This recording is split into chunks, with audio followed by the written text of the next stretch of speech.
ఈ ఫీల్డ్‌లోకి ఈ మధ్య చాలామంది యువత వస్తున్నారు. పందెం వేయడానికి ఉత్సాహం చూపుతున్నారు. కానీ అందరికీ చాలా మందికి అవగాహన అయితే లేదు. ఒక తపిని పెట్టినప్పుడు కోడ్‌లో ఇది మంచి కోడి అనటానికి ఏ స్కిల్ చూస్తారంటే జనరల్‌గా?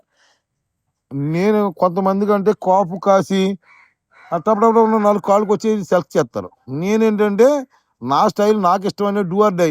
ఎగిరిన కాడి నుంచి ఒక 5, 6 టన్నులు కోడిని తన్నేయాలి. ఓకే. ఫస్ట్ అది 2, కూడా 3 దెబ్బల దాకా కొద్దిగా హై ఫ్లైలో తన్నాలి. ఓకే. ఈ కోడి కన్నా కొద్దిగా మన కోడి కొద్దిగా పైకి లేచి కోడి నేను ఇష్టపడతాను. హైవేలో దన్నే కోడి బాగా ఇష్టపడతాను. పందెం ఇప్పుడు ఈ కత్తులకి కాపు కాసి ఎప్పుడో కొడదామంటే అది పని అవుతుంది. కాపు కాసి అంటే ప్రొఫెషనల్గా అలా దెబ్బలాడి కోళ్ళు 100కు 2, 3 గొప్పవి ఉంటాయండి పెద్ద పెద్ద వాళ్ళ దగ్గర. ఓకే. అలా కాదండి, చిన్న చిన్న వాళ్ళు అయితే కొద్దిగా హై ఫ్లైలో స్పీడ్గా తన్ని కోడి పుంజుని సెలెక్ట్ చేసుకుంటే బాగుంటుంది. నేను అలా సెలెక్ట్ చేసుకుంటాను. నేను విజయం సాధించాను అలాగా. అదే.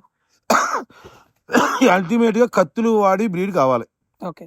ఆ బ్రీడ్ని సెలెక్ట్ చేసుకుంటే స్పీడ్గా తన్న సోయిగా తన్న దగ్గర పడ్డ జూతంలో పడ్డాక కోడిపుంజు ఎక్కడ దొరికితే అక్కడ కొట్టేయాలండి. ఇరుపుల్లో ఎంత గొప్పగా దెబ్బలాడిందో నువ్వు దగ్గర పడ్డాక నువ్వు నేను కొట్టనా అన్నప్పుడు కూడా ఎక్కడ దొరికితే అక్కడ కొట్టేయాలి కోడిపుంజు. ఓకే. అలాంటి కోడిపుంజుని సెలెక్ట్ చేసుకోవాలండి మనం.